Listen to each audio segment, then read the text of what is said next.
हाँ, तो हम पढ़ने वाले हैं आरएनए इंटरफेरेंस के बारे में। तो ये इस चैप्टर का सेकंड वीडियो है। तो सबसे पहले पेस्ट रेजिस्टेंस प्लांट का मतलब क्या होता है, आप खुद सोच के देखो कि ऐसा प्लांट जो कि पेस्ट रेजिस्टेंस है। अगर हम बोलते हैं ना कि इस पे कोई चीज़ डाल दो, उस पर कोई फ़र्क नहीं पड़ता, रेजिस्टेंस है इसकी बॉडी, ऐसे है वैसे। तो उसी तरह से कुछ प्लांट्स ऐसे होते हैं जो पेस्ट रेजिस्टेंस होते हैं, मतलब उन पर पेस्ट का कोई भी इम्पैक्ट नहीं पड़ता। तो several nematodes, parasites, a wide variety of plants and animals, including human beings. A nematode, Melodogyne incognitia, infect the root of tobacco plant. मतलब ये जो nematode है वो root of tobacco plant को इफेक्ट करता है and cause a great reduction in yield. और इससे क्या होता है, उनके रिडक्शन में काफ़ी फ़र्क पड़ता है। ठीक है।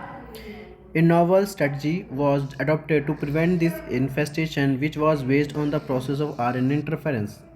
तो इस चीज़ को कम करने के लिए आरएनए इंटरफेरेंस अपनाया गया। वो क्या होता है तो समझते हैं। RNAi takes place in all eukaryote organism. सभी यूकैरियोट ऑर्गेनिज्म में ये मेथड अपनाया जाता है एज अ सेलुलर डिफेंस। ठीक है। तो सेलुलर डिफेंस समझ में आया शायद आपको। आगे, this method involve silencing of specific mRNA। इससे क्या होता है, mRNA जो होता है वो साइलेंस हो जाता है। साइलेंस का मतलब ये है कि वो जो काम करना था वो कर नहीं पाएगा। कैसे? Due to complementary double standard RNA molecule that bind to and prevent the translation of mRNA। तो मैंने मतलब ये है, आपको बताओ कि डीएनए से सिंगल स्ट्रैंड आरएनए बनता है, आरएनए से प्रोटीन सिंथेसाइज होता है। अगर हम सिंगल स्ट्रैंडेड आरएनए के सामने एक कॉम्प्लीमेंट्री मतलब कॉम्प्लीमेंट्री आरएनए दे देते हैं तो वो डबल स्टैंडर्ड आरएनए बन जाएगा, जिसकी वजह से देखो, complementary double standard RNA molecule that bind and prevent the translation of mRNA, जिससे एमआरएनए साइलेंस हो जाएगा। The source of this complementary RNA could be form from infection by viruses having RNA genome और mobile genetic elements. और ये बताया गया है कि कॉम्प्लीमेंट्री जो आरएनए है वो infection by virus having RNA genome and mobile genetic element, transposon बोलते हैं। अगर आप सोचें ना कि मोबाइल जेनेटिक एलिमेंट्स कौन होते हैं तो बोलेंगे transposon, that replicate via RNA intermediate. ठीक है। आगे, यूजिंग एग्रोबैक्टीरियम वेक्टर। अगर हमने एग्रोबैक्टीरियम बैक्टीरिया लिया, वो वेक्टर लिया, nematode specific gene were introduce into the host plant, और हमने उसमें होस्ट प्लांट पे वो इंट्रोड्यूस करा दिया नेमाटोड स्पेसिफिक जीन।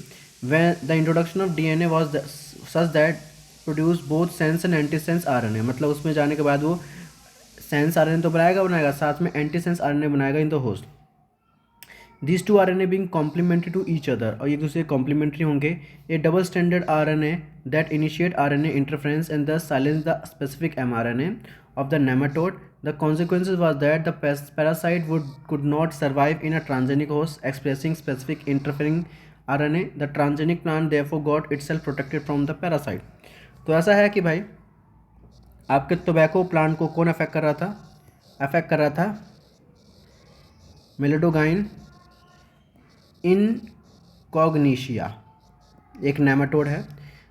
तो हमने क्या किया, जनरली जितने भी यूकैरियोट हैं ये तरीका अपनाते हैं आरएनए इंटरफेरेंस का। इसमें क्या होता है कि आपको पता है कि डीएनए से आरएनए बनता है, आरएनए से प्रोटीन बनता है, और डीएनए डबल स्ट्रैंड होता है और आरएनए सिंगल स्ट्रैंड होता है। अगर हम इस आरएनए का एक कॉम्प्लीमेंट्री बेस रख दें तो आपस में डबल स्टैंडर्ड आरएनए बन जाएगा, और डबल स्टैंडर्ड आरएनए आगे प्रोटीन नहीं बना पाएगा। अगर प्रोटीन नहीं बना पाएगा तो एक्सप्रेस नहीं कर पाएगा, एक्सप्रेस नहीं कर पाएगा तो फाइनली वो मर जाता है। इसको बोलते हैं आरएनए इंटरफेरेंस। ठीक है। अब हम बात करेंगे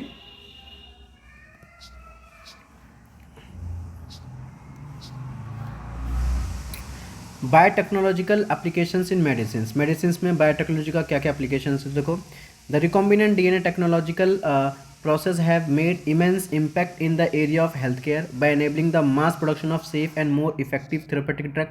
तो इससे क्या हुआ, बहुत लार्ज क्वांटिटी में जो बीमारियों से इलाज करने वाली दवाइयाँ वो बनाई गई। The recombinant therapeutic do not induce unwanted immunological response, मतलब अगर कोई और दवाई खाओ तो हमारे बॉडी में कुछ इम्पैक्ट दिखता था, साइड इफेक्ट दिख सकते मान लो, पर इसको ये जो रिकॉम्बिनेंट डीएनए टेक्नोलॉजी के थ्रू बनाया जाता है इसका कोई भी अनवांटेड इम्यूनोलॉजिकल रिस्पॉन्स देखने को नहीं मिला।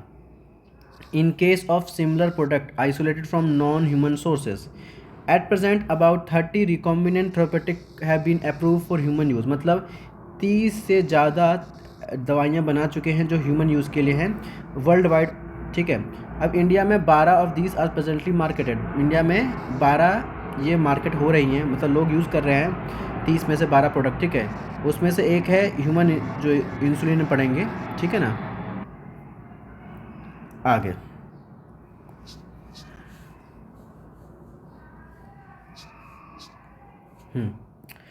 तो जेनेटिकली इंजीनियर्ड इंसुलिन, इसमें क्या है तो देखो, management of adult onset diabetes is possible by taking insulin at regular time interval, मतलब डायबिटीज़ का जो एक क्योर है वो क्या है कि रेगुलर इंटरवल पे इंसुलिन के इंजेक्शन लिया जाए। What would a diabetic patient do, diabetic patient क्या कर सकता है if enough human insulin was not available, अगर नहीं हो तो क्या। If you discuss this you would soon realise that one would have to isolate and use insulin from other animal, या तो हम किसी एनिमल का इंसुलिन ले सकते हैं। Would the insulin isolate from other animal be just effective as that secrete by human insulin, जो human insulin secrete करता है क्या वैसा ही इफेक्टिव होगा वो animal insulin itself and would not be elicit any immune response in the body, immune मतलब क्या ह्यूमन के बॉडी में कोई इस तरह का रिस्पॉन्स शो नहीं करेगा। तो बोला now imagine if bacteria were available that could make human insulin, अगर ऐसा कोई बैक्टीरिया हो जिससे हम ह्यूमन इंसुलिन बना सकें तो क्या होगा, suddenly the whole process become so simple, और ये बहुत सिंपल हो जाएगा क्योंकि हम क्या करेंगे उस बैक्टीरिया को लेंगे और बहुत सारे वो सारी कंडीशन देंगे ताकि वो बैक्टीरिया अपना नंबर बढ़ाए, और नंबर बढ़ाने से उनका अमाउंट बढ़ेगा। You can easily grow a large quantity of bacteria and make much insulin as you need, हम बना सकते हैं, ठीक है। तो चलो यही चीज़ देखते हैं कि क्या सबसे पहले किसने बनाया था, कैसे बनाया था, वो चीज़ देखते हैं, ठीक है। तो एक कंपनी थी, उसका नाम था इलीली कंपनी, ठीक है। उसने ये फर्स्ट बोल सकते हो कि इंसुलिन बनाया था, कैसे बनाया था वही देखना है। तो ये बताया गया है इसमें कि जो इंसुलिन यूज़ होती है डायबिटीज़ पेशेंट के लिए वो जनरली पहले के टाइम पे एक्सक्रीट जाती, मतलब निकाली जाती थी किसके, पेनक्रियास से, कैटल से और पिग से। पर insulin from animal sources cause some patient to develop allergy और अदर टाइप्स ऑफ रिएक्शन, मतलब उनके बॉडी में कुछ एलर्जीज हो जाती थी, ठीक है।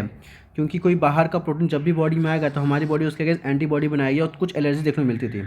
अब बात यह कि insulin consist of 2 short peptides, उसमें 2 पॉलीपेप्टाइड्स होते हैं, एक होता है चेन ए, दूसरा चेन बी, और दोनों लिंक कैसे होते हैं, link together by disulphide bridge. ये बड़ा इंपॉर्टेंट है कि वो कैसे लिंक होते हैं, disulphide bridge. In human in mammals including human insulin is synthesise as a pro hormone, मतलब जो पहले इंसुलिन बनता है वो प्रो हार्मोन के फॉर्म बनता है, लाइक अ प्रो एंजाइम।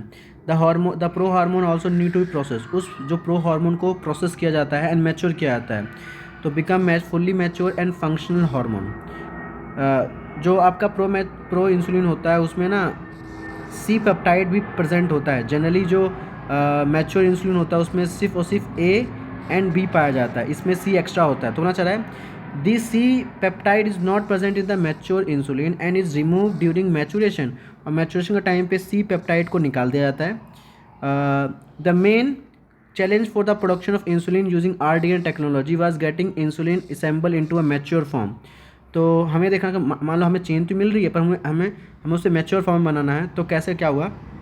तो 1983 में एक इली लिली कंपनी है, अमेरिकन कंपनी है, उसने 2 DNA के सीक्वेंस बनाए करस्पॉन्डिंग A एंड B बना लिए, ठीक है, of human insulin and introduce them in plasmid, और इसमें इंट्रोड्यूस कर दिया जिससे आपको इंसुलिन के चेन मिल गए, और ये A और B दोनों। फिर बाद में chain A and chain B को सेपरेटली एक्सट्रैक्ट करके दोनों को कंबाइन कर दिया थ्रू डाइसल्फाइड बॉन्ड, और फाइनली हमें ह्यूमन इंसुलिन मिल गया, ठीक है ना। तो ये डायग्राम देखो, ये आपका प्रो इंसुलिन है और इसमें देखो आपको 3 चेन मिलेंगे। ये वाला आपका कौन सा चेन है, ये आपका ए चेन है, और ये आपका बी चेन है, और ये आपका सी चेन है। अगर अभी ये प्रो इंसुलिन बोलेंगे मतलब क्या है कि सी चेन है जो कि उसे प्रो मतलब इमेच्योर कर रहा है, पर जब हम इसमें से सी वाला निकाल देंगे तब जाके क्या बन जाएगा, ये देखो ये बन जाएगा मैच्योर इंसुलिन, ठीक है ना।